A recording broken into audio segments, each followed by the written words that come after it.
Thank you. Welcome. I assume a few others will be joining us shortly when the service is over. My name is Bruce Wiggins. I'm a member of the Forum Committee here, and I'm pleased to introduce Trudy and Dr. Arijit Singh, Dr. Trudy Watt. When I was executive director of Milwaukee Urban Gardens, I knew of the importance of community gardens. We promoted and supported the gardens in the city, but our speaker today, Dr. Arijit Singh, has really documented and promoted that to another level. That I first heard of his work when I went to a Rid Racism award ceremony, and then some of us on the Earth Justice Ministry went to a wonderful exhibit at the Historical Society about community gardens, and I thought, my goodness, we need to get Arijit here for a forum. So I'm pleased to be introducing him here today, and thank him for coming. Where'd you go? There we go. Trudy Watt, many of us have enjoyed hearing her stories as a worship associate from the pulpit during our services. And we've thought that, gosh, we'd like to hear more from her. And I've heard her talk about her wonderful collaborations with Arijit and thought she would be a wonderful person to introduce him. So Trudy, please tell us. Hi everyone, I'm Trudy Watt. I'm also very happy to just vamp a little while people come up from the service. So can confirm it just ended and folks will be coming up soon. I'm really honored and pleased to present my friend and colleague, Dr. Arijit Singh. I wanted to just share a little story about how we got to meet, and then I'll share some official important things that Dr. Singh has done. But of course, first and foremost, Arijit is a friend and a role model. I look up to him immensely. And part of the reason I'm even here in Milwaukee is because of a coffee with Arijit at Stone Creek on Downer when I was considering, in the process of interviewing for a faculty position at UW-Milwaukee. The thing that was so remarkable about that conversation, besides Arijit's general way of being profoundly welcoming, was seeing another person working in deep relationship in architecture. So we have a tendency as designers to do cool projects like build a bench or make an installation, but what I learned from Arijit is that you work through deep relationships over many, many, many years. And his work with people across Milwaukee, but specifically in Sherman Park, is such an example of what it means to be a committed, respectful, community-oriented person working through design. So Dr. Arijit Singh is a fellow of the Society of Architectural Historians. He's an associate professor of history and urban studies at UW-Milwaukee. He's the founding co-director of Community Powered through Wisconsin Humanities, which I just want to mention a little bit more about. The Wisconsin Humanities Community Powered Project builds resilience in Wisconsin communities by putting the tools of history, culture, and storytelling in the hands of Wisconsinites. I wanted to note that this project won the National Swartz Prize in its first iteration, and to invite your participation in the project online at communitypoweredwisconsin.org.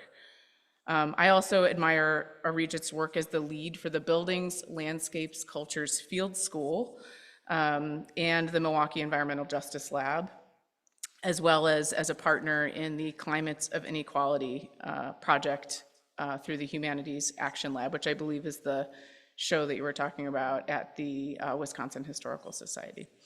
So without further ado, I will hand the mic over to my dear friend Arijit.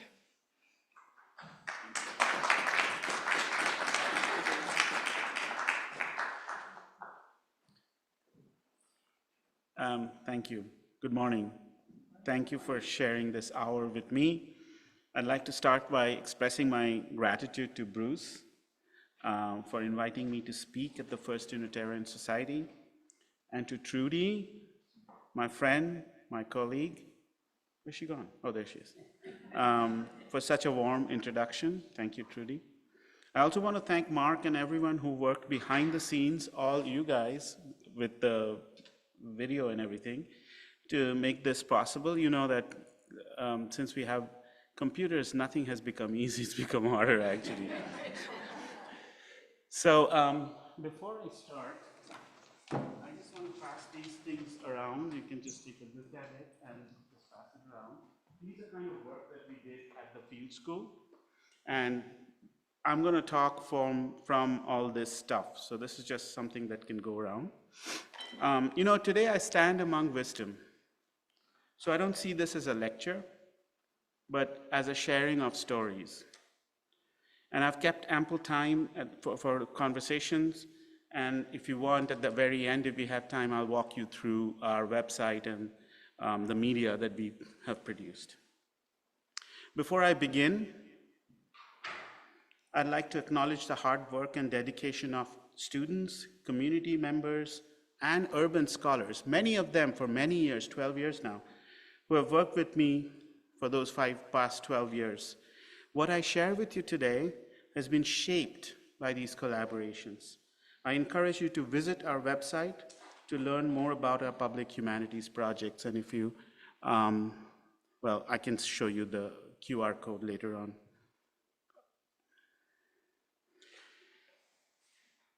It's no surprise that when we look around us, we see a world that is broken, a land ravaged by injustice and by people not talking to each other, by divisions and echo chambers. So today I wanted to take some time to reflect on the word mending, how we can repair brokenness, what needs fixing, and how do we do so. The word mend itself is actually the old version of it, meant repair, but it also involves other meanings, which is correcting, setting things right, and atoning for past mistakes.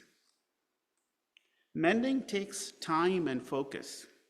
First, we must discern the damage, then decide if it's even worth mending, repairing. And finally, we have to figure out how do we fix this particular problem. These steps, discerning, evaluating, and crafting, are essential before any repair can take place.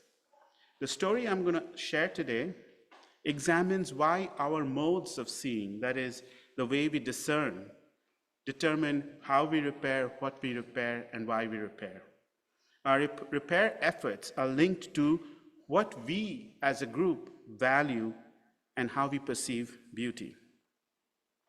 Over the past 12 years, I have sought wisdom from elders to understand, by the way, when I say elders, I think I'm an elder. I can never, I always look at people and say elders, and I'm like, I am one too. So I've been working with people who have experience to understand how they heal and how they care for a world in despair. How do they endure? How do they build a life of beauty and within disappointment and despair? I call these guides community guardians. They are everyday people who toil for their neighborhood, refusing to give up even when the world around them seems inhospitable. They organize cleanups, encourage neighbors to plant flowers, mow lawns, and distribute backpacks full of school supplies each August. They confront local problems from businesses to crime, pushing for change. These unsung heroes do extraordinary work to repair their broken communities and repair cities across the United States. We all witness acts of repair, and this is where I meant it's going to be a conversation. I'll try some back and forth so that it doesn't turn into a monologue. When we have all here witnessed acts of repair, actions driven by a recognition that something is worth preserving. I encourage you to share a story about a time you repaired something, and maybe think about why you did so. What did you repair? How do you decide what's broken? I'm going to take a pause, and maybe we can have a conversation. By the way, this was designed for downstairs, where I realized it was circle, and this is more like lecture.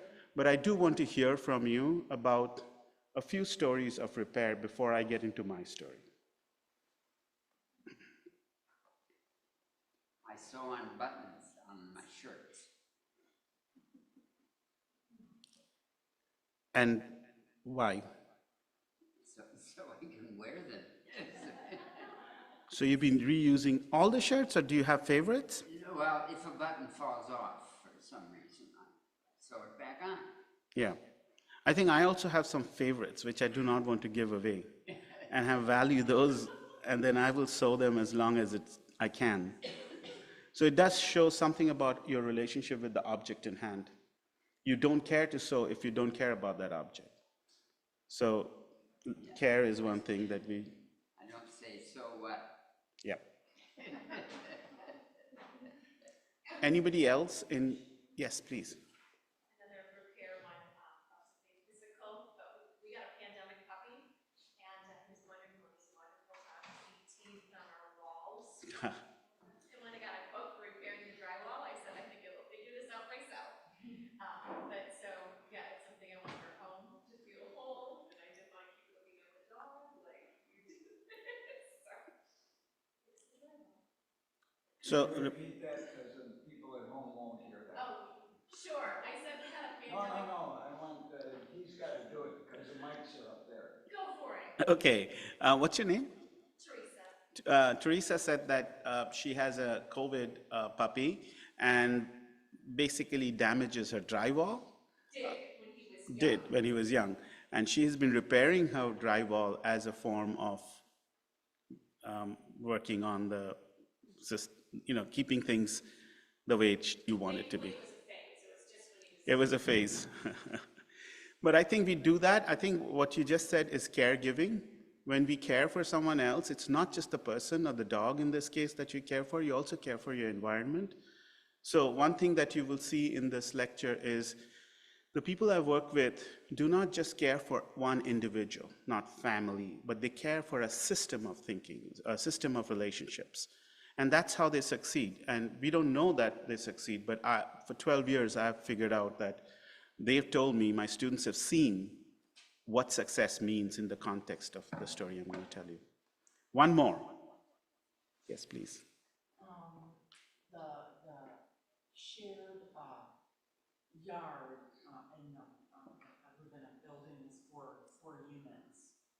And when I moved into the building, the yard was untended. It was just kind of wild, and nothing was really cared for. And over the last 4 years, with these two hands, I've slowly restored, found some of the original plantings and brought them to life again, and have continued just to kind of make it a space that's nice to share. May I ask you, what's your name again? Tina. Tina said that she had been, when she moved into her house, the yard was untended. And she's worked tirelessly trying to bring back the plants that existed, which is very interesting. That means there are already plants that you found and you nurtured to bring back. But I wanted to ask you why you did all this. Why? Because I feel connected. I feel the most comfortable and at peace with myself when I'm working in the yard, in the garden. And also because it felt like sad. It felt sad. It felt sad to look at this yard. That living in a city is like such a gift to have all this space to be with the plants. So because it gives me joy. Yeah. So I just want us to remember the why part of each of those three sharing that we had. Why do people share? Henry David Thoreau wrote that our perception of beauty is a moral test, suggesting that how we discern beauty reflects our inner character and our relationship with the world. And you saw that just now in even like everyday forms of caring. Seeing is a collective act as much about an individual perception as it is about shared values. We decide together what is worth valuing. We may see a place and celebrate its significance, or we may dismiss it as ordinary and unremarkable. I have learned that the first step in repair is learning how to see, how to find beauty in what appears to be rubble. For many of my community guardians, this realization is central. It is this that pulls them back from an easy life to the heart of Milwaukee's marginalized neighborhoods. Their vision of beauty is central to their struggles and to their survival. And to my students and I, we witness that in our work. So many of us drive east towards Waukesha, driving on North Avenue, Willett Street, Lisbon Avenue. And there was a time when Willett Street, I was pretty sure my car is going to get damaged because there were so many potholes out there. And then you also might have noticed that as soon as you enter Waukesha, it becomes smooth. There's a line. There's literally a line. So when you're passing through it, you see neighborhoods that appear from outside as broken, boarded up homes, vacant lots, potholes, overgrown grass. So we tend to assess the physical conditions of these places as indicators of the property owner's ability to care, and often this becomes a judgment on the community itself. The sight of urban blight, poverty, and neglect has become so commonplace that it no longer registers to us as a potential site of beauty, or it never registers to us that it shouldn't be the way it is. It's habitual. That's what we expect. Our instinct is either to rush to fix it, but fix it in the image of our beauty, our image of beauty, or to turn away in disappointment. But this space occupied by marginalized, underserved communities, it's not just defined by its challenges. It holds deeply cherished values, forgotten histories, fond memories, and dreams of a better future. To truly see this world, we need to adapt and adopt new ways of looking at the world around us. In 2012, I began the Buildings, Landscapes, Cultures Field School. That's kind of a year-long project to learn about a part of the city that is my city, but I knew very little about. Alongside students and scholars in architectural history, public history, art, material culture, architecture, we partnered with residents of 4 neighborhoods on Milwaukee's north side. Over 8 years, with the help of 70 student volunteers, many local residents, we conducted over 300 interviews. The book which is going around is actually just, I think Sherman Park is the one which is going around, or it could be Washington, Sherman Park. And if you go to the people's pages, these are all people we interviewed, 1 hour long interview the students did with people in Sherman Park. We mapped more than 60 sites of cultural value. None of them appear in City of Milwaukee's Visit Milwaukee map or in the historic preservation map, but they are historically significant. We explored the history and heritage of those neighborhoods, and we learned to see the world from the eyes, through the eyes of those who lived in it. Midtown, so I'm going to talk about Midtown today. Midtown is a community we've been working in for the last few years. It's a neighborhood just north of Willett Street. You were driving down Willett Street, if you just come a little north, that's Midtown. Midtown's decline is a result of decades of disinvestment, what urban scholar Rob Nixon calls slow violence. This neighborhood was once a home of a thriving community, and if you remember once, Milwaukee was redlined, and when the Park West Freeway happened and the Park East Freeway happened, a lot of people from the redlined area had to move further west, and they moved to Midtown. That was the area people moved to. It was a very thriving neighborhood. Many people actually know about the Midtown Community Association, which is very active. And so the neighborhood was a thriving community, but in the 50s and 60s, the plans for the Park West Freeway, which you see right here, and you actually see it turn Fond du Lac, and then the space before it turned, this is Midtown. It's right here. the freeway destroyed pretty much everything that was around it. And even though this freeway was never built, thanks to a lot of opposition from a lot of people from Sherman Park, the freeway, the scars still remain. So over time, racist urban policies, deindustrialization, evictions, foreclosure, further dismantled this community. The result was a concentration of racial segregation, poverty, crime, and decaying infrastructure. This area became known for its social and economic challenges, the lack of well-paying jobs, schools, healthy food, good housing, and so on. So if you see the maps here, the map on the, well, your right is actually a race dot map. And you see green is African American, orange is, in this particular one, orange is Latino or Spanish speaking. Red, there's a little dot of red near near Washington Park. That's actually Asian, so it's Hmong. And blue is white. And you see the result of redlining, which is this map, which is 1930s. That result led to a series of segregated landscapes. But what's happened now is if you start looking at all the forms of inequalities and lack of resources, housing, food, jobs, schools, and you map them, they start coinciding along the central part. But also is interesting what is lacking. So the middle picture is the city's historic preservation map, which shows places of historic significance in the city of Milwaukee. Seems like that area has none, which obviously can't be true because the entire city, that area was housed as early as Sherman Park was, or Waukesha was. So there is an erasure or inability for people to see. But at the same time, really, in real terms, there is a lot of inequality and injustice in this neighborhood, in this particular area, and Midtown is part of it.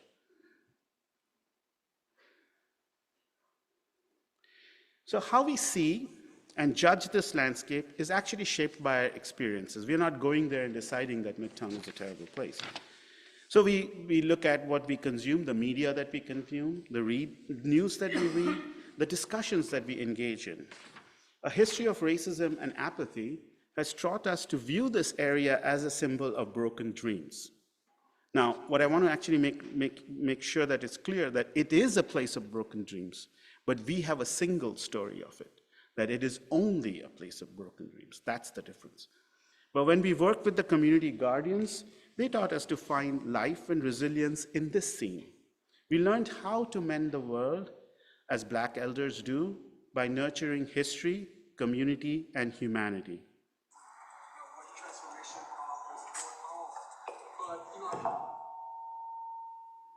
Oops, what did I do?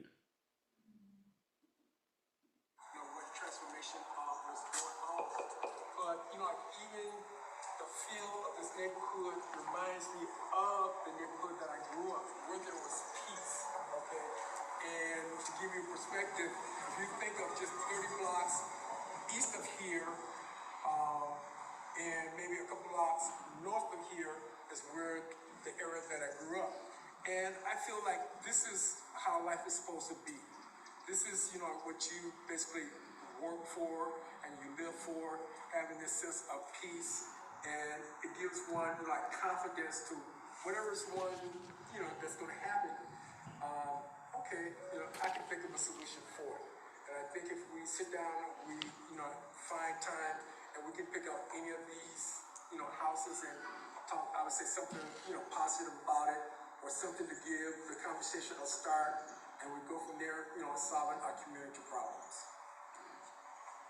Round of applause.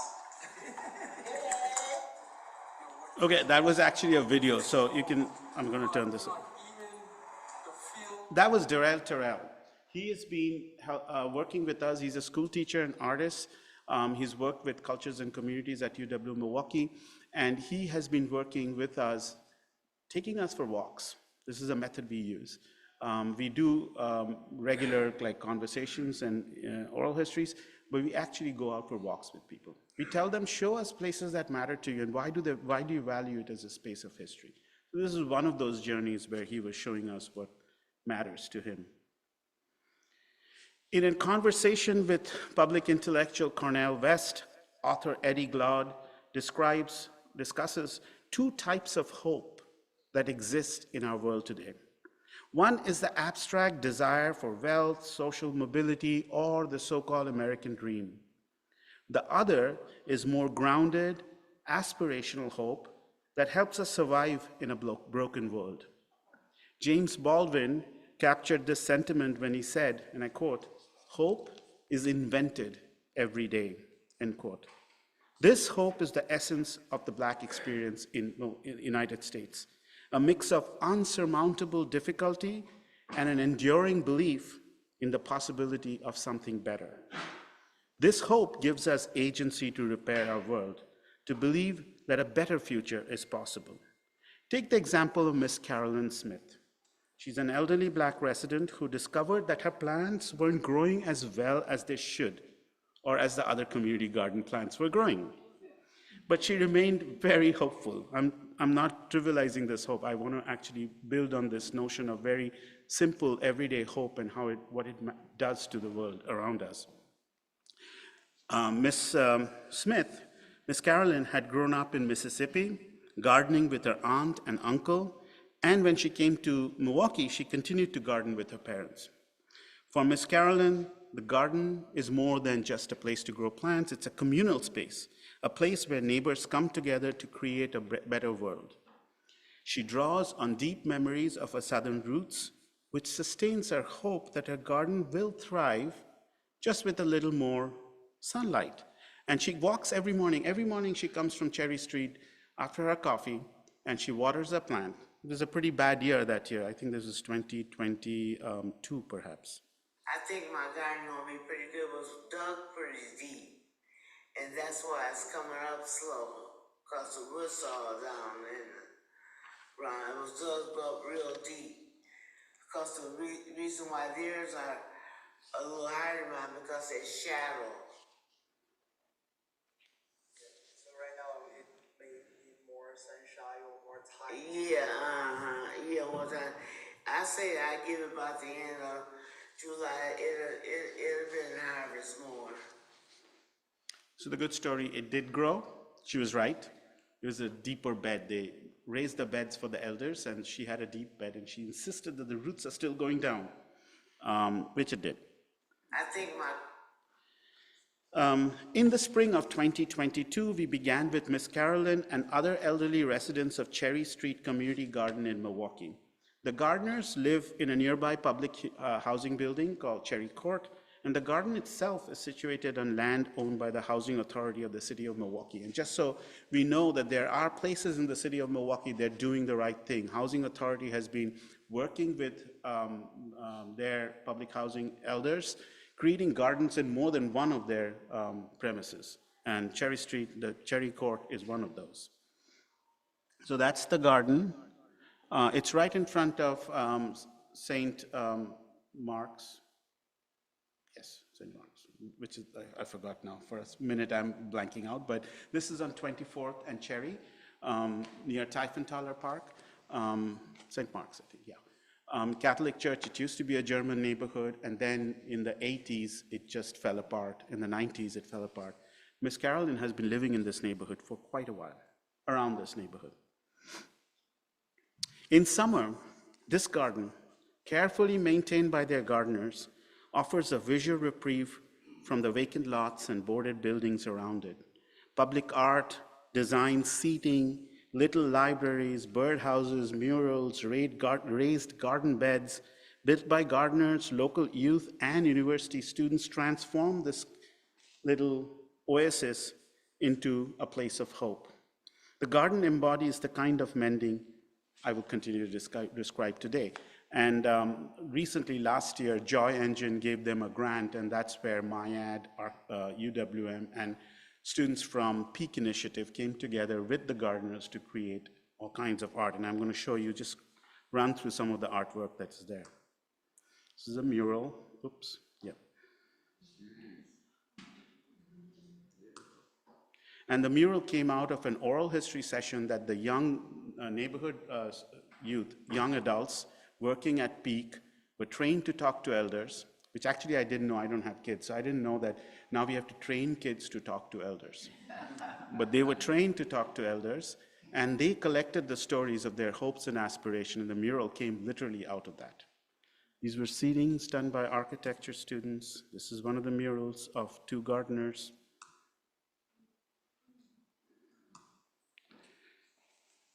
Cherry Street Community Garden sits on a land that was once occupied by a block of buildings demolished due to blight and arson. Over time, this area, by the way, I just want to pause for a minute. I started late. Do I get some extra time or should I cut? Well, the service starts at 11, so Okay. some people will need to leave at 11. Okay. I timed it, so. Yeah, so it sits on a land that was this is the top picture of the Sanborn map of 1910, which shows all the units that are there.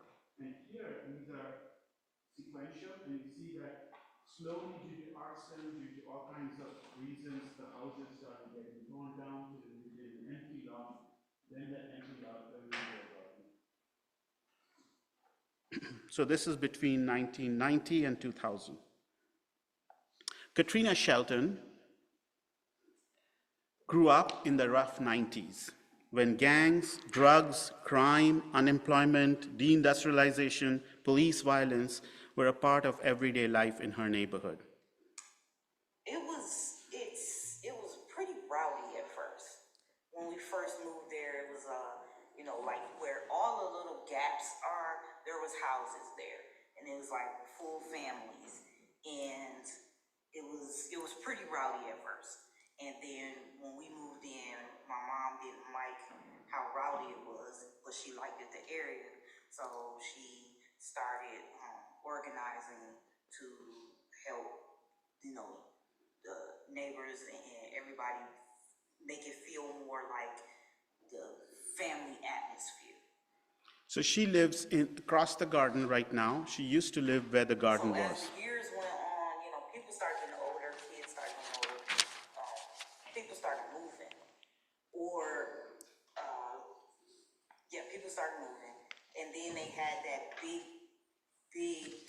Cherry Street mob bust, so to speak, and they got all these drug dealers and all this other stuff, and a lot of people that got caught up in that really had nothing to do with what they thought they did, but. So the city of Milwaukee at this time actually did nothing much to help this community. I couldn't tell you when they started knocking the houses down, but what I do know is, like, the 2 houses that would have been back to back, the ones that would have sat right on the alley. So the first house burned down fairly early of us living there, because it was somewhat of like they thought that maybe it was drugs or something that was going on in there or whatever. I'm not really sure. I don't really remember, but I do know that somebody did die in there. Somebody got shot. It was a party. Somebody got shot. A young lady, I believe, and she got shot, and then nobody lived there anymore. And then. So when the city didn't do anything, the neighbors had to get the act together, and Katrina's mother, Sandra Shelton, took over. The garden was started with me, a woman named Dorothy, her mother-in-law, and Miss Lee. All these women were way older than me, but for some reason I was the glue holding everyone together. And they called me baby girl. And we started that garden, and before we know it, it was like this community was different. We had gotten rid of everything else, and everybody started getting together. People was coming to me, you know how I feel to be able to walk down the block and not be scared anymore? So what's important are the people, but place is also very important. Now, if you look at the garden, once the houses disappeared, when they went away from an entire block, the garden turned into what looks like a town square. All the houses look into this space. It's kind of quieter than the rest of Willett Street. It's inside a little space. It's very neighborly. And people do look out into the neighborhood. There are dogs who bark if you go there. People they draw the water pipes from each other's yards. So what the space has done is it created a center. It's St. Michael's Church, sorry, it's not Mark. They created a sense of community just because the way the place is organized. This is Sandra Webb, and she lives across the garden with her daughter and her 3 sons. And you see her, she's one of those eyes on the street people. So basically, I was like security for the garden. Oops, I'm sorry. I was like security because I would watch when they started, once they had did all of this and beautified it, you know, and made the garden areas for it. And I'm like, wow, you know, it was neat, you know, to know what they were doing. And so I would sit over there, I would get up, and in the evening, once they come from their little meeting and stuff, I would sit outside, and I would see them over here working and stuff, watering, and I kind of like watched the garden for them. And So for 3 generations, the Webb family has tended the garden beds, growing tomatoes, greens, squash, and beans, among many things. By June, their harvest allows them to feed their families, preserve food for winter, and share them with neighbors. This is Rosie, that's the mother of Sandra and the grandmother of Katrina. yeah, we get to feed a lot of people because my garden, I don't really eat all those vegetables, but I pick them and I take them to my apartment. I live in a senior apartment, and there's so many peoples over there can't get out and get nothing. And green tomatoes, fried green tomatoes, they love them. So I pick my garden and I take a lot of my stuff over there. I take it to church on Sunday morning. I fill my trunk up. And when church is out, everybody's standing in the back of my car getting tomatoes, cucumbers, greens, okra. So this garden has become part of a larger cultural landscape of spaces that connect neighbors and foster a sense of community, places to cook, places to share food, places to gather. These spaces create a landscape of everyday life rooted in history and resilience. This used to be the path that you see is Miss Rose, the one who was talking just now. Miss Rose's path, daily path, before she moved to assisted living where she is now. This path connects Cherry Court, where she lives, to Peak Initiative, a youth after-school program, her church, the garden, the homes of her friend, moments of unexpected meetings when paths cross, evening barbecues happen, or just serendipitous connections actually helps create a very vibrant community. It's been just amazing because I'm going to just skip her because I want to get to the history part. So this is Rose. This is Sandra's mother, one whose voices you've been hearing. She reflects on a garden about, and talks about memory, about history, essentially. the community garden brings back memories to me. I grew up on a farm in the South, and we had our own gardens. And when I came here, all I saw was store vegetables and stuff until I came over one day and asked a neighbor about garden spots and stuff I had saw in the city. And then they told me that I could get one here. And right away, that really, really impressed me. I got me one, and I've been working up, it's been about 8 years. So I wanted to bring this up because remembering the South is not always a fun memory. Many of people of her father's generation and her grandfather's generations were sharecroppers. This is after Jim Crow. But the fact here, and this is where we go back to Baldwin's hope, is the act of surviving, act of feeding their family, and being able to get up and say, we live for another day, is a form of mending. And what she's remembering, and she talks more about her mother, who was a very strong woman, her grandmother, who was a very strong person, who was not only working in someone's field, but also creating a garden patch for her own family. tells us where she draws her strength from and what mending means. It's very different from having a fancy neighborhood. It's about making that next day happen for her friends and family and her people. So I'm going to skip this, but I do want to actually say that the garden is not just about individuals. It's part of a larger network where you get food from, where you get wood chips, where you get the soil from, who are the young kids who come and help you. So what we discovered is care and tending is also mending, is also part of a group activity. It's a communal act of caring for each other. And of course, after we did this, we went and we found, of course, people have written about it. Gardens have always been a symbol of resistance and survival. It connects the past, present, and future. Monica White, who's a scholar of Detroit gardeners, writes that women farmers view gardening as an act of resistance. She's talking about Detroit African-American women. They envision their work in the areas of food sovereignty, food security, and community development as recent manifestations of an agrarian tradition of African people and the legacy of African Americans who have connected food to life, liberty, and justice. Diane Glave highlights the historical significance of these places, noting that the commons have always represented survival, spirituality, subsistence, ornamentation, work, and leisure in Black culture. The garden is a living example of this idea. Again, J.T. Rohn, another person who is working on what he calls Black ecologies, recognize these places as dark agoras, public spaces that nurture Black working class communities despite being overlooked and undervalued by mainstream society. These dark agoras are where resilience thrives, community bonds are strengthened, mutual aid is sustained, and the world is repaired. So the craft of a historian, argues Hayden White, involves emplotment of how we encode, organize facts into a coherent story. We call it history. Writing histories of our cities follow this very familiar pattern.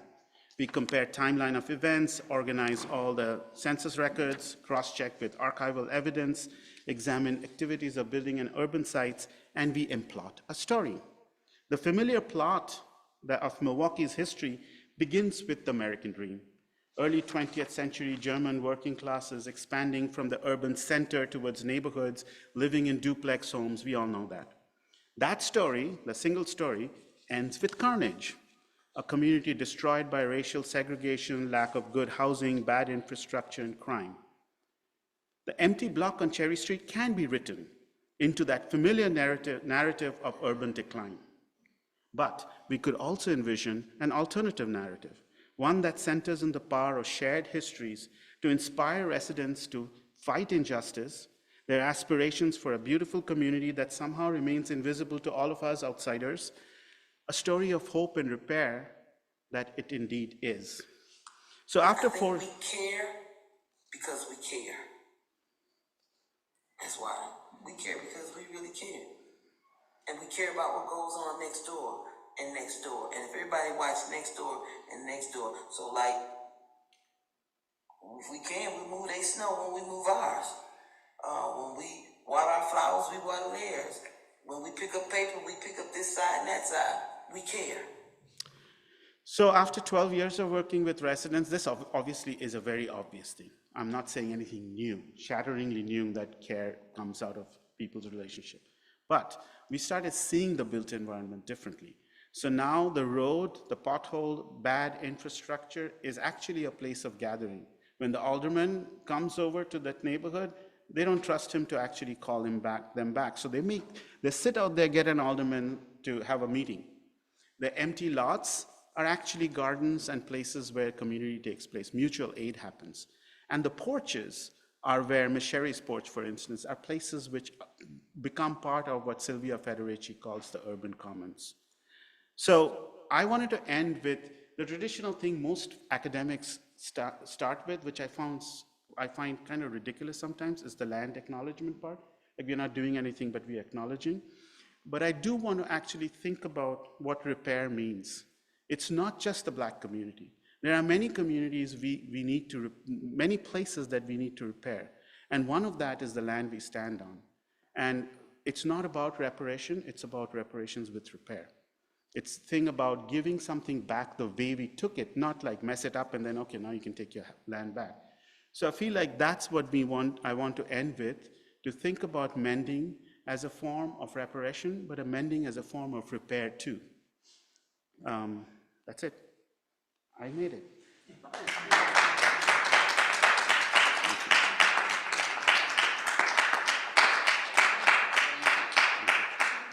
We have time for a few questions. It sounds like Arijit would be willing to stay a little bit Yes. after. People who need to go to the 11 o'clock service, that will be now. Trudy, I guess you're in the choir. Yeah. So, I'm here to sing after Arijit. thank you. You can just take questions, or since many people are leaving, maybe just come on up if you have questions. Dennis, you always have questions and good observations, or others. Sorry, I just planned to have questions, but we started a little late, so it got a little messed up. I'm so sorry. I wanted more conversations than like lecturing. No, you're welcome. It was really wonderful to hear you talk about this. I thought it was about, I've written down community gardens, but then I saw it was community guardians. It's just how that goes together. I thought it was beautiful. And it's something, living in the part of Milwaukee I do, that I just see as I drive through it. So to get this kind of inside and detailed story about the communities and how people support each other, that was just excellent. Thank you. And I often wonder how everybody asks me, how can we help? How can we be part of this? And that's a very difficult question for me as a faculty member at UWM. But I think the way I feel about help is not charity, but through developing trust, being there. So what we have done for the last 12 years is we've worked with the same set of people, and we did our thing. And frankly, I don't think they really cared about what these architecture students or the history students were doing. But what did happen, which is the central piece of Wisconsin Humanities community power, is when you show up and you have conversations and you don't let the conversations die, things happen. Because people in the neighborhood know exactly what's right for them. We don't have to teach them anything. The thing is, they are separated. They don't have time for having conversations. They don't think their place is good enough to have conversations. So as outsiders, our role is to keep the conversation alive. And then you won't believe, in 12 years, all kinds of things that happened. Recently, 3 gardens who didn't know each other, and Bruce was in that event, found each other because we were the ones who had gone to these 3 places, and we had an exhibition, and they came to see their gardens, and then looked at each other and said, well, we just live walking distance, but we don't know about each other. That's the nature of segregation. But once they found each other, and that was one of them got the grant from Joy Engine. The other said, we'll help you get the grant. Next year, Ms. Sherry got the grant from Joy Engine, $10,000 for art. So they created a mutual aid garden network, basically helping each other. What we have in our city is competition with such limited resources, and all the gardens are competing. So nobody wants to share anything. But once they share, you realize that mutual aid actually produces more possibilities. So those are things that I think is what we can do, is just time and trust. Yes? Yeah, many of us now are struggling with hope and discouragement because of what's going on in Washington, D.C. Yeah. And I think this gives a perspective Yes, it does. On hope that I really appreciate. Working at the neighborhood level is so important, I think, for building community, for building hope. Yes.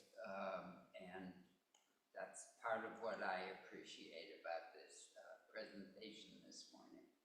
That's what I learned. So when what's going on in the world today is deeply depressing for me. I'm from India, so it's nothing better in India. So we have a strong man there too, lots of bigotry. The thing is, I worry and I'm very sad about it. But then, as Ms. Camille, who I worked with, said, hey, that was the Black experience, and we survived. So look at what we did. And then I look at the Jewish diasporic sensibility, or the Black sensibility, or people who migrate, all the refugees. They're all dealing with this, and this is not new for them. They've figured out a way, and that's what I learned from the people. That's why I keep going back, is to understand that survival is resistance, a sense of hope is a form of resistance, that it's not, the revolution is not going to come. It's not going to happen. Things are not going to change into this perfect, beautiful thing. It's always going to be a struggle. But to wake up every morning with hope is when we say we are not going to give up. Frankly, that's the only thing that keeps me going.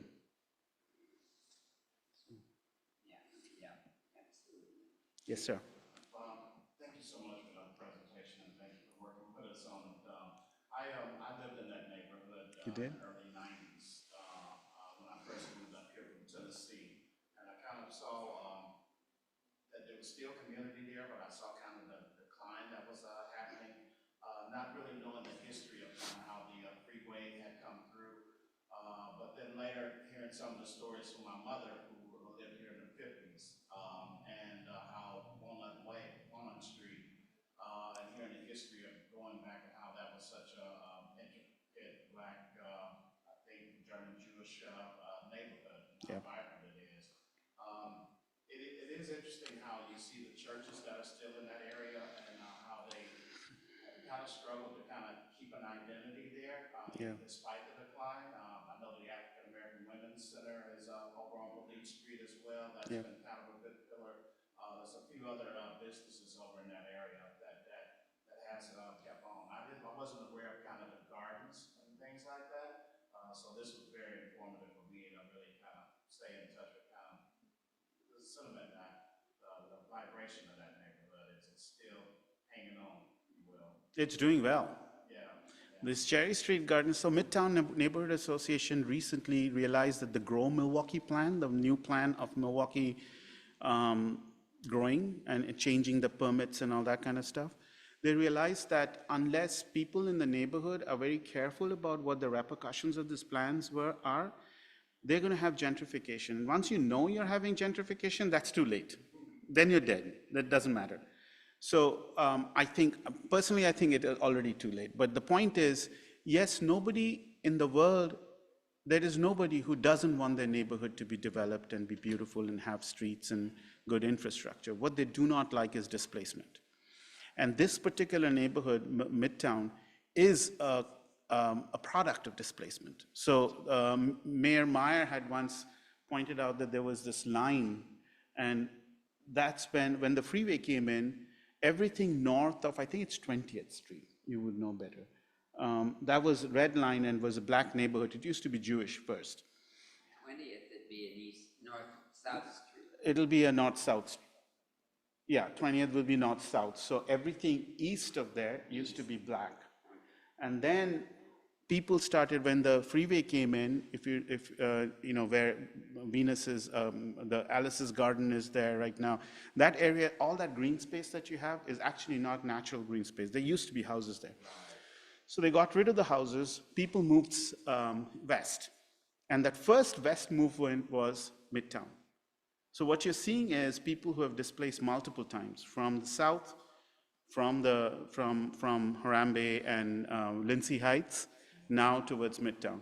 So for them, displacement is not new, but displacement is also a memory they don't want to repeat.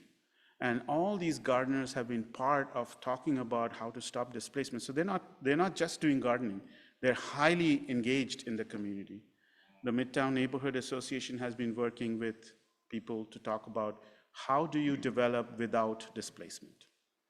Because you don't want the elders to suddenly find that their houses, the taxes are so high that they're going to go onto city tax foreclosure.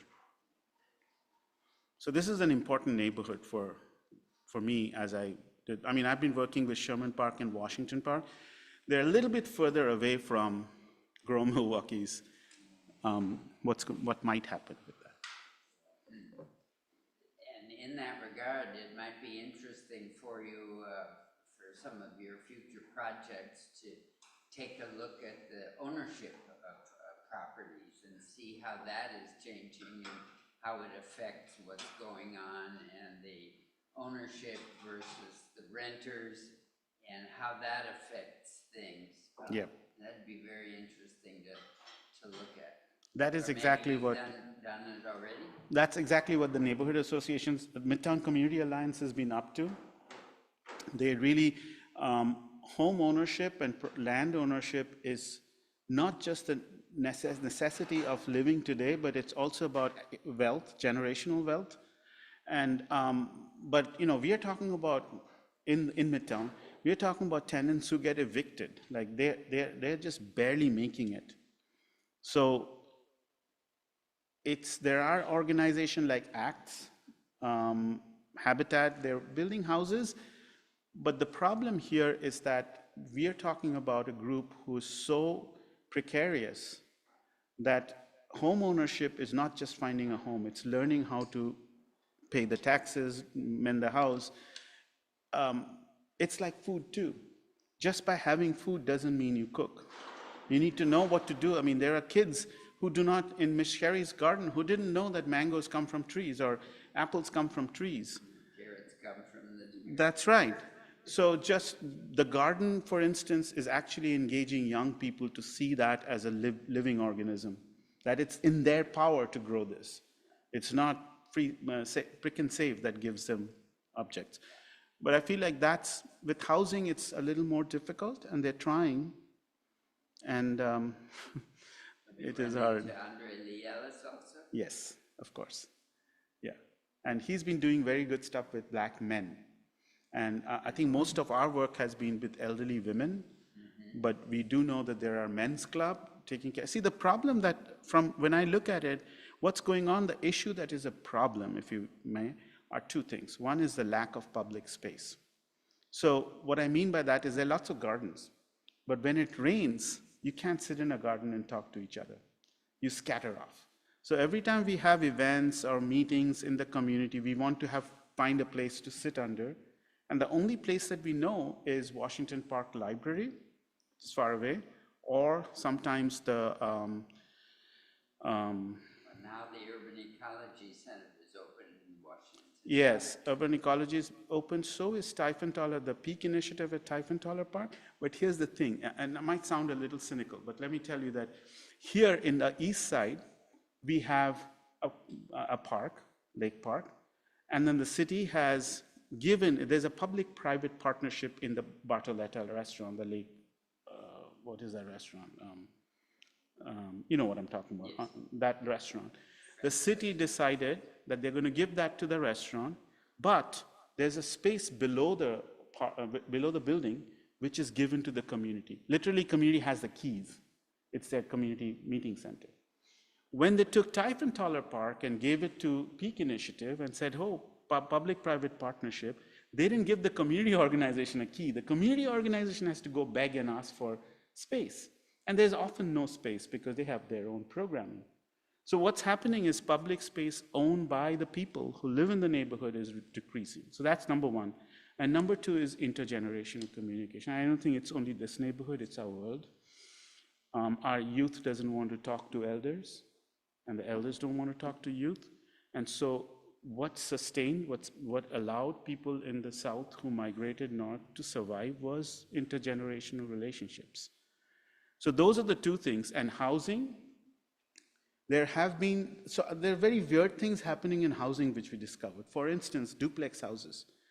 A lot of elders have brought their children back. So the parents live downstairs and the children and grandchildren live upstairs. So they're already transforming the duplex houses into intergenerational housing. So there are answers you see in the neighborhood with the housing stock we have. But how we can actually help that happen, I don't know.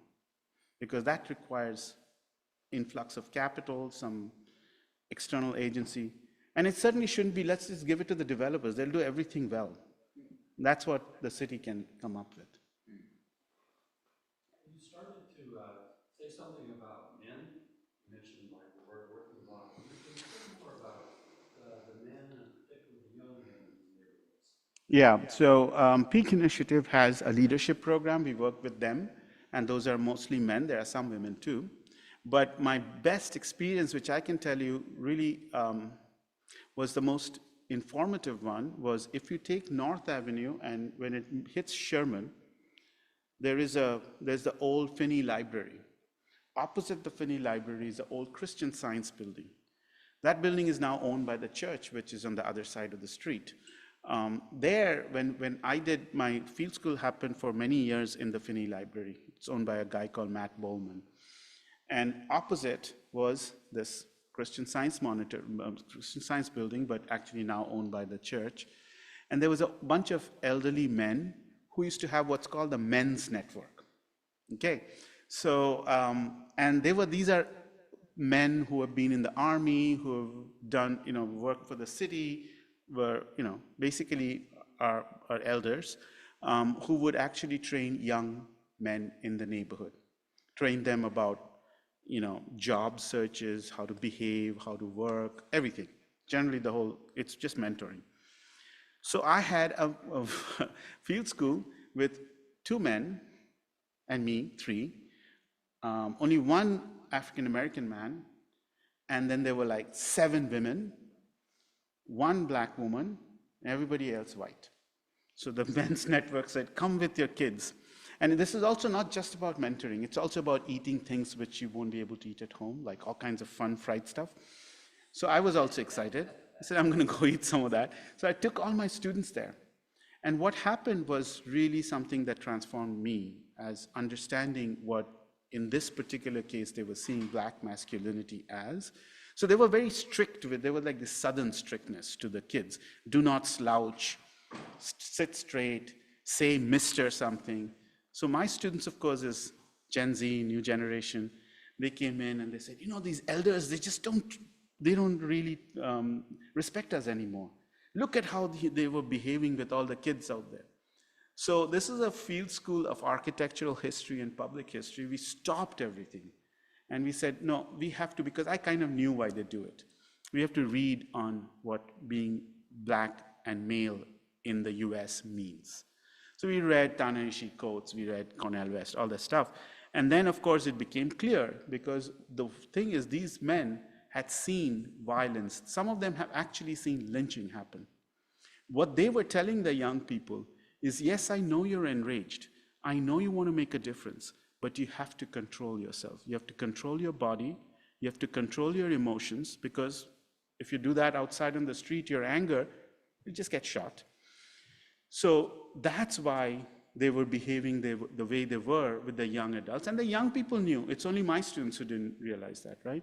So what was really successful in my entire life as a teacher is we do reflections.